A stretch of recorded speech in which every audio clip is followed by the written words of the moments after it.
बाबुराम भट्टराईको कुरा गर्ने हो भने बाबुराम भट्टराईको श्रीमती र बाबुराम भट्टराई जस्तो यो देशमा भ्रष्ट मानिसहरू कोही छैनन्। बाबुराम भट्टराईलाई मैले यो एक अराजक र कुनै दर्शन विचार नभएको एउटा लेन्डुपे विदेशी दलाल भन्ने गरेको छु। इन्डियाको ग्रान्ड डिजाइनमा चलेको एउटा एकदमै प्यादा रहको सबैभन्दा ठुलो एजेन्ट यो देशमा कोही छ भने बाबुराम भट्टराई। अनुहार र नागरिकता मात्र यिनको नेपालको हो, बाबुराम भट्टराईको। यिनी मान्छे नै इन्डियन हुन्। जो दरबार हत्याकाण्डको नायक हो उसलाई राजा बनाउँछन् अब यो देशका नागरिकले, हामी बनाउँछौँ। सचेत नेपालीले मान्छ यो कुरा। ज्ञानेन्द्रका भ्रष्टाचारहरू, यिनले गरेका अकुत सम्पत्ति जुन यिनले खाइरहेका छन् त्यो सबै निकालेर यो नेताहरूसँगै यिनलाई पनि जेल कोच्नुपर्ने पोजिसन यो देशमा आउन सक्छ। हामी जुन दिन यो देशको सत्तामा हाम्रो सचेत नेपाली पुग्छ, सचेत नेपालीले पहिलो कामै यो अख्तियारबाट कारबाही सुरु गर्छ। जस्तो हाम्रोमा आएर पद माग्ने, पद लोलुप मानिसहरू र पदको बार्गेनिङ गर्ने अनि फेरि ग्रुपिजम गरेर एउटा जुन नीति लिएर आएका छौँ त्यसलाई बङ्ग्याएर जनताको अगाडि, नागरिकहरूको अगाडि प्रस्तुत गर्ने यस्ता मानिसहरूलाई हामी अहिलेदेखि कारबाही गर्छौँ। अब हामी चन्दा उठाउन अहिले चाहिरहेका छैनौँ, त्यो बेला अहिले चन्दा उठाउनेदेखि लिएर धेरै कुराहरू हुन सक्छ हैन, सुरु गरिसके साथीहरूले होइन हुन सक्छ। कारबाही गर्ने धेरै अनुशासनका धेरै कुराहरू छन्, धेरै कुराहरू आउँछन्।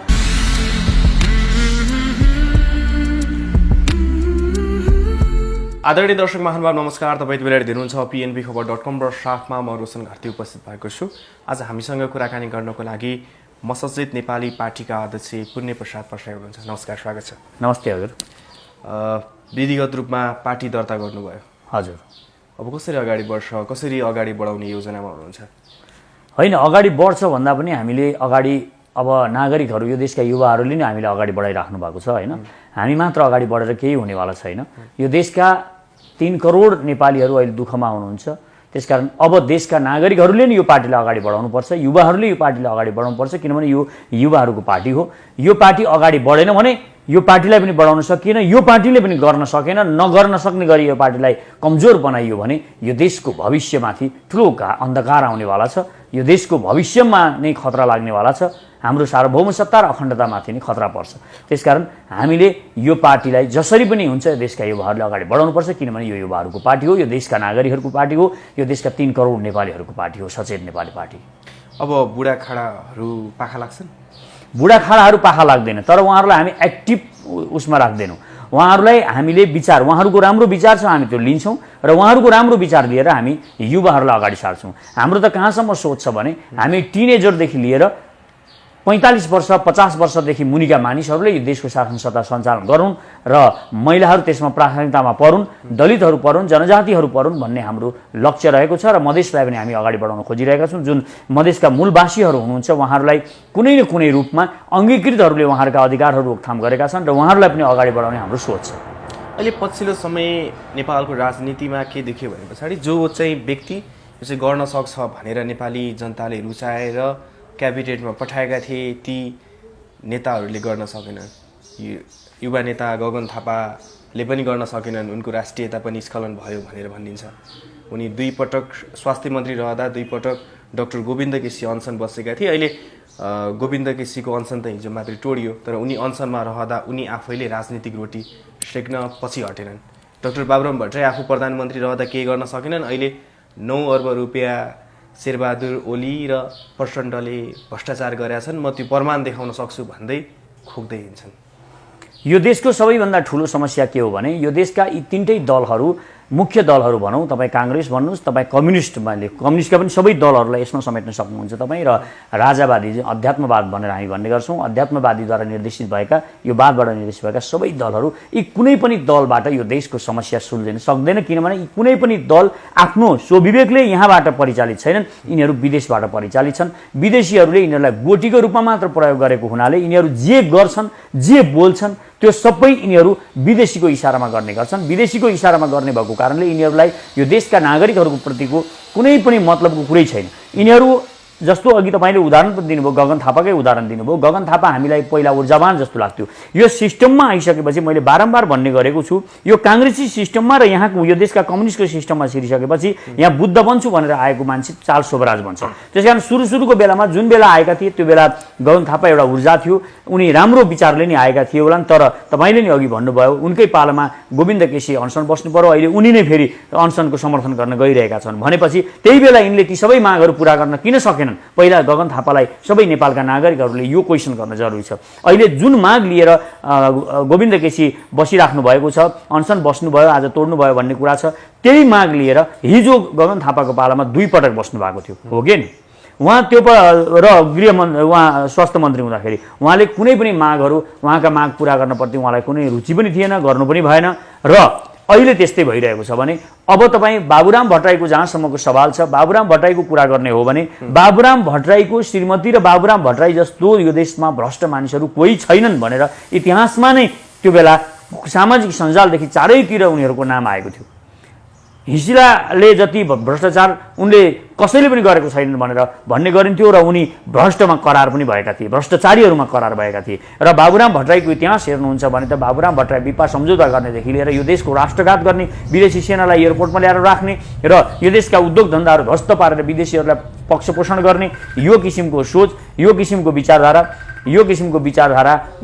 उहाँ बाबुराम भट्टराईमा हामी देख्न सक्छौँ। त्यसकारण उहाँ यी सबै भनेका अहिले आएर सत्ताबाट बाहिर हुँदाखेरि यी नाटक गरिरहेका छन्। तर यो सिस्टमबाट यो देशको भविष्य निर्माण हुन्थ्यो भने 70 वर्ष भइसक्यो यिनीहरूले गरेको, 70 वर्षमा त गर्थ्यो होला नि। खोइ 70 वर्षमा यिनीहरूले गर्न सकेनन्, न राजाले गर्न सके, न मन्त्री प्रधानमन्त्रीहरूले, न यी दलहरूले गर्न सके, किनभने यी सबै दलहरू नागरिकहरूलाई गुमराहमा राखिरहेका छन्। यिनीहरू हिंसाबाट माथि उठेर आएका छन्, यिनीहरूको हिंसाको खेल यिनीहरूले चलाएर आएका छन्। यो देशका पनि पार्टी होइन, यिनीहरूको निर्माण पनि यहाँ भएको होइन। त्यसकारण यी पार्टीहरूबाट अब यो देशको भविष्य बन्नेवाला छैन। युवाहरूले, यो देशका नागरिकहरूले अब आफ्नो एउटा पार्टी सचेत नेपाली पार्टी बनाएका छन्, देशका युवाहरूले बनाएका छन् र यो युवाहरूको पार्टीबाट हामीले यो देश सञ्चालन गर्न सक्यौँ भने हामीसँग विचारधारा पनि छ, हामीसँग नयाँ आइडियोलोजी छ। यो जुन आइडियोलोजी लिएर यिनीहरू आएका छन् त्योभन्दा फरक यिनीहरू अर्काको आइडियोलोजी लिएर यहाँ लागू गर्न खोजिरहेका छन्। अर्काको आइडियोलोजी यो देशमा कुनै पनि किसिमको संसारको कुनै पनि दर्शन यहाँ लागू हुँदैन। हाम्रो देशमा हाम्रै दर्शन लागू हुन्छ। यही विचारको भूमि हो, यहीँबाट बुद्धहरू जन्मिन्छन्, यहीँबाट थाहाहरू जन्मिन्छन्, यहीँबाट शिवसूत्रहरू निस्किन्छन्। यो विचारको भूमि भएको कारणले हामीले विचार लिएर आएका छौँ। यो विचारले लिड गरौँ भने मलाई विश्वास छ हामी यो देशलाई हामीले सोचेको जस्तो देश बनाउन सक्छौँ। बाबुराम भट्टराईले जसरी 9 अर्ब रुपियाँ प्रचण्ड, ओली र शेरबहादुर देउवा मिलेर खाएका छन् त्यो प्रमाण मसँग छ भनेर भनिरहेछन्। यता नेपाली काङ्ग्रेसले त्यो प्रमाण देखाऊ भनेर चुनौती पनि दियो। त्यो प्रमाण छ बाबुराम भट्टराईसँग? हेर्नुहोस्, बाबुराम भट्टराईलाई मैले यो एक अराजक र कुनै दर्शन विचार नभएको एउटा लेन्डुपे विदेशी दलाल भन्ने गरेका छु। र यी अरू दलहरू यी एउटै हुन्। जे बाबुराम भट्टराई हुन् त्यही शेरबहादुर देउवा हुन्, त्यही खड्ग ओली र प्रचण्ड हुन्, त्यही माधव नेपाल हुन्। यिनीहरूमा केही पनि फरक छैन। यिनीहरूका अनुहार मात्र फरक हुन्। यिनीहरूको विचार, यिनीहरूको आइडियोलोजी, यिनीहरूको दर्शन सबै एउटै हो। यो देशमा जसरी हुन्छ सत्ता र शक्तिमा पुग्ने, यो देशका नागरिकहरूलाई कर बढाएर लुट्ने र लुटेर आफू मोज मस्ती गर्ने र सत्तामा सधैँ टिकिरहने, अर्को चुनाव पनि जसरी हुन्छ जित्ने, जोसँग जे सम्झौता गरेर पनि जित्ने, यिनीहरूको यो नीति भएको कारणले बाबुराम भट्टराईले प्रमाण देखाउन सक्छन् सक्दैनन् त्यो मलाई थाहा छैन। किनभने उनले देखाउन सक्ने भएदेखि त उनी सिधै मुद्दा लिएर जान्थे होलान्, अगाडि बढ्थे होलान्। त्यो गर्न सक्दैन। यिनीहरूले फन्डा यिनलाई चर्चामा आइरहनुपर्छ। यी बाबुराम भट्टराई भन्ने मान्छेलाई यी हराइसकेको एउटा गुमराह भइसकेको मान्छे यिनलाई चर्चामा आउनको लागि यिनी बारम्बार यस्ता पागलपन कुराहरू गर्छन्। कहिले के भन्छन्, कहिले के भन्छन्। र सबैभन्दा यो चोरहरूले, चोरको खुट्टा काट भन्दाखेरि सबैभन्दा पहिला चोरले निकाले जस्तो भ्रष्टमाथि कुनै कारबाही होला कि भन्ने डरले पनि उनी यो सरकारलाई तर्साइरहेका हुन सक्छन्। तर यो भ्रष्टहरूको सरकार हो, भ्रष्टहरूलाई पक्षपोषण गर्ने, भ्रष्टहरूलाई संरक्षण गर्ने सरकार हो। र बाबुराम भट्टराईले पनि त्यही गरेका थिए। माधव नेपाल र खड्ग ओली, शेरबहादुर देउवा यी सबैले त्यही गरिरहेका छन्। त्यहीबाट यिनीहरूबाट यो देशका जनतालाई कुनै आशा छैन। यिनीहरूको अनुहार देख्दा पनि यो देशका नागरिकहरूलाई रिस उठेर आउँछ। त्यसकारण अब यिनका कुरालाई म विश्वास गर्दिनँ र त्यो प्रमाण छ भने तुरुन्तै कारबाही गरियोस्, त्यो पनि हामीले विचार गर्न चाहिँ सकिन्छ। बाबुराम भट्टराईलाई सत्ता मोहको पागलपन लागेछ। यिनलाई एकपटक फेरि प्रधानमन्त्री हुने नसा चढेको छ। यिनी भारतसँग जसरी हुन्छ जस्तो खालको कम्प्रोमाइज गरेर सम्झौता गरेर भए पनि यिनलाई भारतले इन्डियाको ग्रान्ड डिजाइनमा चलेको एउटा एकदमै प्यादा रहेको सबैभन्दा ठुलो एजेन्ट यो देशमा कोही छ भने बाबुराम भट्टराईले भनेका छन् लिम्पिया धुरा लिपुले र कालापानी चाहिँ हामीले छोडिदिनुपर्छ, भारतलाई धेरै चिडाउनुहुन्न भन्न खोज्या त्यही हो। त्योभन्दा पनि यिनी चलेकै यी मान्छे मात्र अनुहार र नागरिकता मात्र यिनको नेपालको हो। बाबुराम भट्टराईको यिनी मान्छे नै इन्डियन हुन्। यिनको पुरै आइडियोलोजी तपाईँ के हुन्छ भने तपाईँको विचारधारा, तपाईँ जस्तो एउटा कोही मान्छे सुँगुरसँग सुत्छ, सुँगुरसँगै बस्छ, पिएचडी गर्ने बेलामा कसैले सुँगुरको अध्ययन गर्नु पर्यो भने सुँगुरकै वरिपरि घुम्छ, सुँगुरकै गोठमा बस्छ भने ऊ सुँगुर हुँदैन क्या त्यो बेलासम्म। तर जुन बेला ऊ सुँगुरकै जस्तो गरेर खोसेर फोहोर खान थाल्छ त्यो बेला ऊ सुँगुर हुन्छ। त्यसकारण यी बाबुराम भट्टराईहरू यी सबै विदेशी पुरै नेपाली अनुहार, नेपालको नागरिकता, तर सबै यिनीहरूको आइडियोलोजी दर्शन यिनीहरू त्यही डिजाइनिङमा चलेका छन्। यिनीहरू इन्डियन दलाल मात्रै होइन, यिनीहरू इन्डियनै हुन्।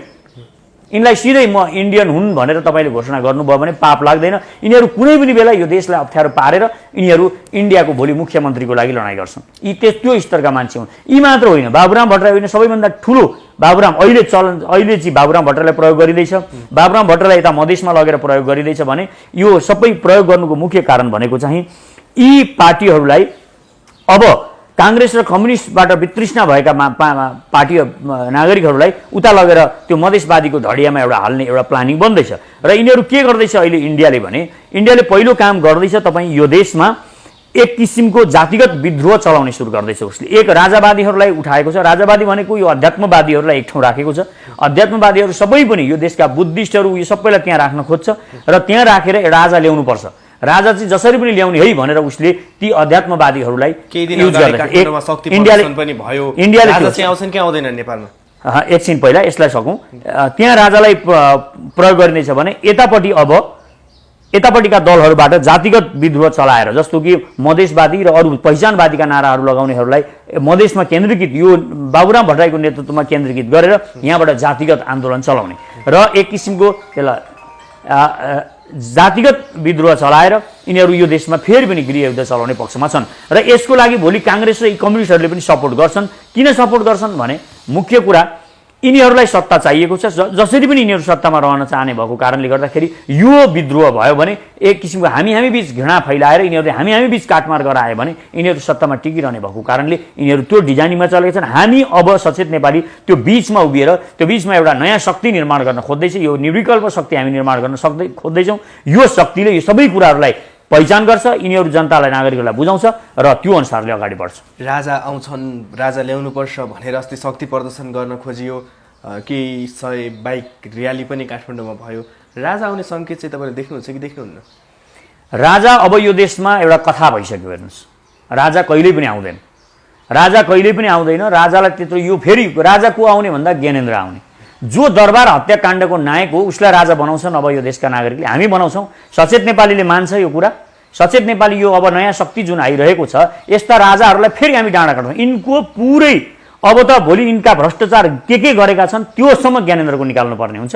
र ज्ञानेन्द्रका भ्रष्टाचारहरू यिनले गरेका अकुत सम्पत्ति जुन यिनले खाइरहेका छन् त्यो सबै निकालेर यो नेताहरूसँगै यिनलाई पनि जेल कोच्नुपर्ने पोजिसन यो देशमा आउन सक्छ। यसको लागि चाहिँ अब यो निर्मल निवासले यसको लागि चाहिँ सतर्क हुन र आफ्नो सम्पत्ति जोगाउनपट्टि लागे हुन्छ। राजा ल्याउँछु, राजा आउँछु, म राजा बन्छु भन्ने यो भ्रम नेपाली जनतामा नछारे हुन्छ। तपाईँले भन्नुभयो ज्ञानेन्द्र दरबार हत्याकाण्डको मुख्य न्यायिक भनेर, कसरी? तपाईँ हेर्नुहोस्, म यसमा एकदम स्पष्ट मसँग धारणा छ। सचेत नेपालीको धारणा पनि हो।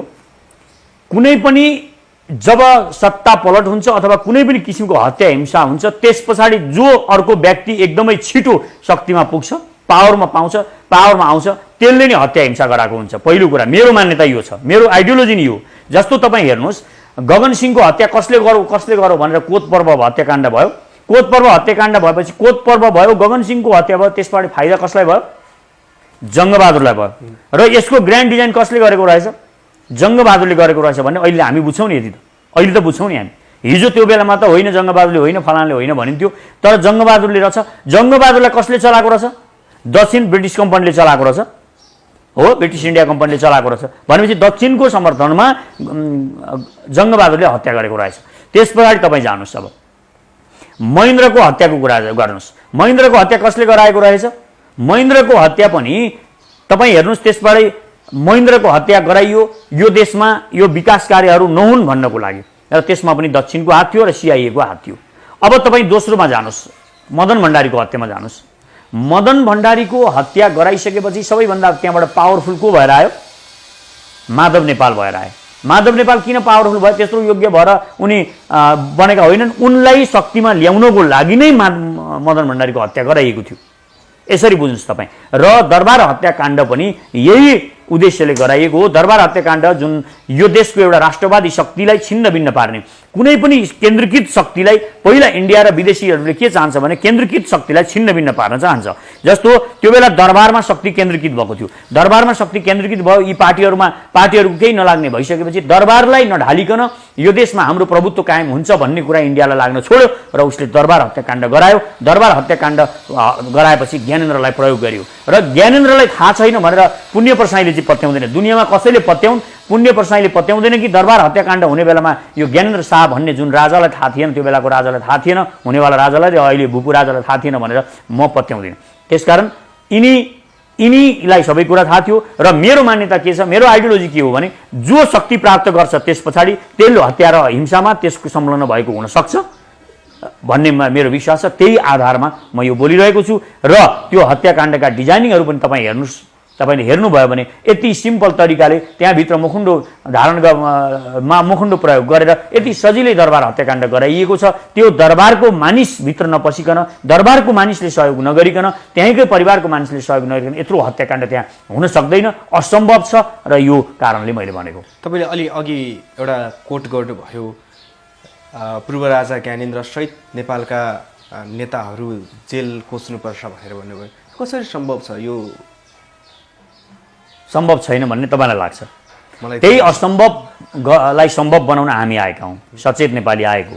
अहिले सम्भव छैन, तर जुन दिन यो देशका नागरिकहरूले हामीलाई शक्तिमा पुर्याउनुहुन्छ त्यो बेला सम्भव छ। पहिला त के लाग्थ्यो, यत्रो सेना भएको, यत्रो शक्तिशाली राजालाई हटाएर यहाँ गणतन्त्र आउँछ भन्ने कसैलाई विश्वास लाग्थ्यो? कोही मान्छे कल्पना गर्न सक्थे? कल्पना गर्थ्यो कसैले? गर्दैन थियो। यत्रो माटाको दरबारमा बस्ने पृथ्वीनारायण शाहले, एउटा गाउँले राजाले विशाल नेपाल निर्माण गर्न सक्छन् भनेर कसैलाई विश्वास लाग्थ्यो? लाग्दैन थियो। त्यो एउटा फुच्चे देशको मेसिडोनिया भन्ने एउटा फुच्चे देशमा बस्ने अलेक्जेन्डरले विश्व विजय गर्न सक्छ भनेर कसैलाई विश्वास लाग्थ्यो? लाग्दैन थियो। विश्वास लाग्दैन। विश्वास नलाग्दै पनि हामी त्यो काम जब इच्छा शक्तिका साथ हामी गर्ने साहस गर्छौँ तब यो हामी गरेर देखाउन सक्छौँ। र हामीले के भनेको हो भने अहिले हामी विश्वास गर्छौँ, एकजनाको विश्वासले धेरै फरक पर्छ। म अहिले विश्वास गरिरहँदा आज मेरो सचेत नेपालीका लाखौँ कार्यकर्ताहरूले विश्वास गरिराख्नु भएको छ कि हामी यो व्यवस्थालाई फोर्न सक्छौँ, यी दलाल भ्रष्टहरूलाई हामी कारबाही गरेर जेलमा थुन्न सक्छौँ र यिनीहरूलाई हामी वास्तवमै भोलि आवश्यकता अनुसार मृत्युदण्ड पनि दिन सक्छौँ भन्ने यो देशका नागरिकहरूलाई विश्वास छ। यो देशका अरूलाई नभए पनि यो देशका युवाहरू जोसँग शक्ति, सामर्थ्य, ऊर्जा र बुद्धिमत्ता छ उहाँहरूलाई विश्वास छ। त्यही विश्वासको आधारमा यो भन्न सकिन्छ यिनीहरूलाई हामी कारबाही गर्न सक्छौँ र हामी भोलि शक्तिमा पुगिसकेपछि म विश्वास तपाईँलाई के दिलाउँछु भने हामी जुन दिन यो देशको सत्तामा हाम्रो सचेत नेपाली पुग्छ, सचेत नेपालीले पहिलो कामै यो अख्तियारबाट कारबाही सुरु गर्छ। अख्तियारलाई कारबाही गरेर, अख्तियारका यी आयुक्तहरूलाई, भ्रष्ट आयुक्तहरूलाई कारबाही गरेर हामीले सुरुवात गर्छौँ र जति पनि भ्रष्टहरू छन् यिनीहरूलाई हामी जेलमा थुन्ने मात्र होइन, यिनीहरूले जति सम्पत्ति जोडेका छन् त्यो विदेशमा लगेर राखेको भयो भने त्यो हामी नेपालमा रिटर्न ल्याउँछौँ। यो हामीलाई विश्वास। त्यसो भए त त्योभन्दा पहिला कारागार बनाउनु पर्ला। कारागार बनाउनु पर्छ या चौरीमै टेन्ट गाडेर राख्न सकिन्छ, यिनीहरूलाई जे पनि गर्न सकिन्छ। कारागारमा मात्र होइन, यिनीहरूलाई मजदुरी गराउन लाउन सक्छौँ हामी। कुनै फ्याक्ट्रीमा लगेर यिनीहरूलाई जेल, त्यही फ्याक्ट्रीलाई जेल बनाएर त्यहाँ हामी उत्पादक कार्यमा यिनीहरूलाई त्यहाँ लगाएर यिनीहरूबाट काम लिन पनि सक्छौँ। एउटा कुरा त्यो हुन्छ, त्यो पनि गर्न सकिन्छ। त्यसकारण कारागार थप्ने मात्र समस्या होइन, मुख्य कुरा भनेको, मुख्य समस्या भनेको अहिलेका यी जुन भ्रष्ट मानिसहरू छन्, माफियाहरू छन्, यिनीहरूले पुरा देश कब्जा गरेर देश चलाइरहेका छन्। यिनीहरूलाई हामीले रोक्नु र एउटा नयाँ शक्तिलाई त्यहाँ लानु मुख्य कुरा हो। तर नेपाली युवाहरूमा अहिले राजनीतिप्रति निकै ठुलो वितृष्णा छ। अहिलेका युवतीहरूमा त झन् त्यो एकदमै धेरै बढेर गएको छ। अहिले साना साना बालिकाहरू पनि बलात्कृत हुने घटना दैनिकै रूपमा यस्ता घटनाहरू भइरहेछन्। गृहमन्त्रीको अभिव्यक्ति आउँछ, नेपालको घटना जुन बलात्कारका घटना छ यो चाहिँ सामान्य छ, हामी यसबाट आत्तिनु पर्दैन भनेर अहिले राजनीतिप्रति निकै ठुलो वितृष्णा छ। अब यसलाई चाहिँ कसरी चिरेर अगाडि बढ्न सक्नुहुन्छ तपाईँहरू? यो राजनीतिक वितृष्णा को मुख्य कारण भनेको राजनीति केका लागि गरिन्छ भनेर युवाहरूले थाहा नपाएको कारणले भयो। पहिलो कुरा यहाँ बुझ्न जरुरी छ। हामीले राजनीति किन भन्ने नबुझेको कारणले युवाहरूलाई बुझाउन नसकेको कारणले उहाँहरूलाई लागेको र र एउटा त्यो कुरा हो। र उहाँहरूलाई के लागेको भने राजनीतिमा यति विकृति, यति विसङ्गति, यस्ता भ्रष्ट दलाल लेन्डुपेहरू, विदेशी दलालहरू छन् कि यिनीहरूलाई हटाउन सकिन्छ, यिनीहरूलाई हटाएर राम्रा मानिसलाई त्यहाँ लग्न सकिन्छ भन्ने विश्वास नभएर उहाँहरूलाई राजनीतिप्रति वितृष्णा भएको। त्यसकारण वितृष्णा हुनुपर्ने जरुरी थिएन। पहिला हामी पनि त्यसरी नै बसेको, मलाई पनि राजनीतिमा कुनै रुचि थिएन, म पनि विपक्षमा ध्यान गरेर पुस्तक लेखेर आफ्ना पुस्तकहरू छापेर बसेको मानिस हुँ। तब मैले पनि यसरी नै बसेको भए अरू सबै राम्रा मानिसहरू यसरी नै किनारा लागेको कारणले, हामी पछि पर्देको कारणले, हामी आइसोलेट भइरहेको कारणले, यिनीहरूले नियतवश हामीलाई बाहिर पारिरहेको कारणले हामी यसरी राजनीति विकृति विसङ्गति छ भन्दै बसेका छौँ। राजनीति भनेको समाजसेवा हो, यसलाई हामीले सेवा नीति बनाउनुपर्छ। यो बनाउनको लागि युवाहरूलाई हामीले यसरी अगाडि बढाएर लिएर जान सक्यौँ भने मलाई विश्वास छ भोलि हामी यो राजनीति गन्दा मानिसहरूलाई पाखा लगाएर जब यो राजनीति सफा गर्नेछौँ, राजनीति सेवा हुनेछ र राजनीति सेवा भइसकेपछि सारा युवाहरू जोडिने हुन्छ। र म युवाहरूलाई मेरो अनुरोध छ, तपाईहरू यसरी नै अहिले जसरी नै यो राजनीति विकृति विसङ्गति भयो, यो राजनीतिबाट केही हुँदैन, राजनीति गरेर के काम भनेर बस्नुभयो भने तपाईँले हेर्दा हेर्दै तपाईँ त अहिले बेरोजगार भइराख्नु भएको छ, तपाईँलाई काम छैन, व्यवसाय गर्न पाउनु भएको छैन, अब तपाईँको बच्चालाई पनि त्यही समस्या आउँछ। अनि कतिन्जेल तपाईँ विदेशीको दास भएर विदेशमा गएर भाँडा माझेर बस्नुहुन्छ। त्यसकारण यहीँ हामीले केही गर्ने हो, यहीँ उद्योग धन्दा सञ्चालन गर्ने हो, यहीँ गरेर देखाउने हो भने हामीले यो राजनीतिलाई जतिसुकै कठिन, जतिसुकै सङ्घर्षको बाटो भए पनि यसलाई सफा गर्नुपर्छ। र यहाँ युवाहरूलाई लिएर गएर यो देशका युवाहरूलाई हामीले राज्य सत्तामा पुर्याउनुपर्छ। कर्मचारीदेखि लिएर सबै क्षेत्रमा हामीले युवाहरूलाई लिएर जान सक्यौँ भने यो बिस्तारै सफा हुन्छ भन्ने मलाई विश्वास छ। यो हामी सफा गर्न सक्छौँ, गर्ने हामीले नै हो। त्यो सफा गर्नका लागि केही व्यक्तिहरूलाई तपाईँहरूले हटाउनु भएको हो कि आफै छोड्नु भएको? मतलब तपाईँहरूको पार्टीभित्रबाट केही व्यक्तिहरू बाहिरै नि? यो कस्तो हुन्छ भने हाम्रोमा पनि हामीले पहिला के भनेका छौँ, हाम्रा केही इथिक्सहरू हामीले बनाएका छौँ। जस्तो हाम्रोमा आएर पद माग्ने, पद लोलुप मानिसहरू र पदको बार्गेनिङ गर्ने, अनि फेरि ग्रुपिजम गरेर एउटा जुन नीति लिएर आएका छौँ त्यसलाई बङ्ग्याएर जनताको अगाडि, नागरिकहरूको अगाडि प्रस्तुत गर्ने यस्ता मानिसहरूलाई हामी अहिलेदेखि कारबाही गर्छौँ। किन कारबाही गर्छौँ भने अहिले हामीले कारबाही गर्ने, आफूभित्रकै विकृति विसङ्गतिलाई सफा गर्ने हिम्मत हामीले गरेनौँ भने भोलि हामी कुनै शक्तिमा पुगिसकेपछि, सत्तामा पुगिसकेपछि हामी यिनै माफिया दलालहरूको सेवक बन्नुपर्ने हुन्छ। हामी त्यहाँ पनि कारबाही गर्न सक्दैनौँ। आज आफ्नै परिवारमा कारबाही गर्न नसक्नेले, आफ्नै परिवारको भ्रष्टाचार निर्मूल गर्न नसक्नेले, आफ्नै छेउको गन्दालाई फोहोर सफा गर्न नसक्नेले भोलि बाहिर गएर राज्यकै फोहोर सफा गर्छ भनेर विश्वास गर्ने आधार हुँदैन। त्यही कारणले हामी भित्रका अहिले कारबाही गरि पनि रहेका छौँ, भोलि पनि गर्छौँ। हामी आफ्नो पार्टी पनि सफा राख्दै जान्छौँ र हामी देशलाई पनि सफा पार्छौँ। हामीलाई विश्वास छ, हामीलाई नागरिकहरूले साथ दिनुहुन्छ भन्ने मलाई विश्वास छ। र यो साथ लिएर हामी यो देशलाई वास्तवमा हामीले जुन परिकल्पना गरेका छौँ, यो देशका पार्टीहरूले जुन 70 वर्षमा गर्न नसकेको काम छ त्यो हामी गरेर देखाउँछौँ भन्ने हामीलाई विश्वास छ, हामी गर्छौँ। अहिले जसले तपाईँहरूले कारबाही गर्नुभयो त्यहाँबाट चाहिँ सत्ताको लोभ भन्नाले तपाईँहरूको पदको लोभको कारणले गर्दा उनीहरूलाई कारबाही गर्नुभएको? कारबाही गर्नुमा एउटा मात्र कारण हुँदैन, धेरै कारणहरू हुन्छन् होइन, धेरै कारणहरू छन्। धेरै कारणले गर्दाखेरि कारबाही गरिएको। जस्तो अराजक गतिविधि हुन सक्छ होइन, पार्टीको दर्शन र विधान नमान्ने कुरा हुन सक्छ, धेरै कुरा हुन सक्छन्। अब विभिन्न गलत व्यक्तिसँग साँठगाँठ हुन सक्छ जुन हामी गर्न चाहँदैनौँ। अब हामी चन्दा उठाउन अहिले चाहिरहेका छैनौँ, त्यो बेला अहिले चन्दा उठाउनेदेखि लिएर धेरै कुराहरू हुन सक्छ होइन। सुरु गरिसके साथीहरूले होइन, हुन सक्छ कारबाही गर्ने धेरै अनुशासनका धेरै कुराहरू छन्, धेरै कुराहरू आउँछन्। एउटा व्यक्तिलाई के कारणले गरियो, अर्को व्यक्तिलाई त्यही कारणले गरिन्छ भन्ने छैन, अर्को व्यक्ति फरक कारणमा हुनसक्छ। तपाईँहरूले भूमिगत भनिरहनु भएको छ, तपाईँहरूले भूमिगत भने चाहिँ अहिले नेत्र पिर्गाउँछन् विप्लव भूमिगत भए जस्तै भूमिगत हो या अन्य तरिकाको भूमिगत? अब हेर्नुहोस्, हामी यो देशलाई सक्षम र शक्तिशाली बनाउने लाइनमा छौँ। हामीमाथि दिनानुदिन हामीमाथि आक्रमण हुने सम्भावना बढ्दो छ। हामीलाई आक्रामक रूपमा प्रस्तुत गरिँदैछ। हाम्रा गतिविधिहरूमाथि सरकारले र विदेशीहरूले पनि निगरानी गरिरहेका छन्। हामीलाई अगाडि बढ्न नदिनुको लागि यिनीहरूलाई कसरी रोक्न सकिन्छ भनेर हामीलाई रोक्ने प्रयास पनि भइरहेको छ। भनेपछि हामी अब भूमिगत रहेर भनेको खुल्ला रूपमा प्रस्तुत नभइकन पनि हामी सङ्गठन गर्न सक्छौँ, यही रूपमा गर्न सक्छौँ, गर्छौँ भन्ने हामीलाई विश्वास छ।